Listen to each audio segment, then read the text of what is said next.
Have to বহুল প্রচলিত একটি সেমি মডেলস। এটি স্পিকিং ইংলিশে অনেক ব্যবহৃত হয়। এটা অনেকটা মাস্টের মতো, কিন্তু এটা স্পিকিং ইংলিশে অনেক বেশি ব্যবহৃত হয়, যতটা মাস্ট ব্যবহৃত হয় না।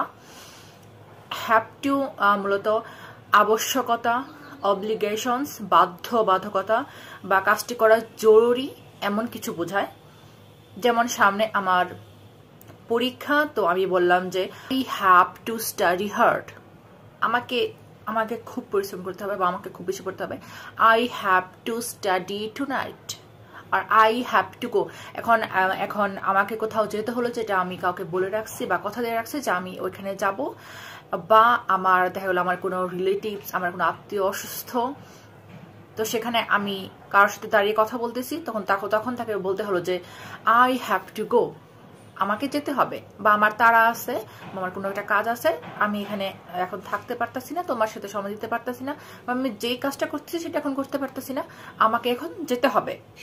I have to sleep now, আমাকে এখন ঘুমাতে হবে, কারণ আগামীকাল হয়তো আমার কোনো জরুরি কাজ আছে, আমি তাড়াতাড়ি না ঘুমাইলে আমি উঠতে পারবো না, বা অনেক বেশি রাত হয়ে গেছে, তো এখন আমাকে ঘুমাতে হবে। এখন আমরা হ্যাভ টু দিয়ে কিভাবে একটা সেন্টেন্স মেক করব।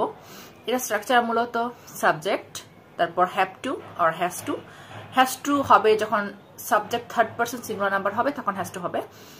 তারপর আমরা বেস ফর্ম দিব, ভার্বের বেস ফর্ম সবসময় ভার্বের বেস ফর্ম হবে।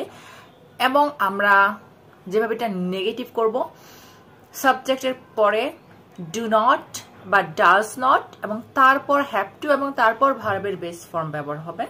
এবং এটাতে আমরা যখন ইন্টারোগেটিভ কোনো সেন্টেন্স করব, ডু বা does, then have to, and then base form. যেমন I have to go now, you don't have to study now,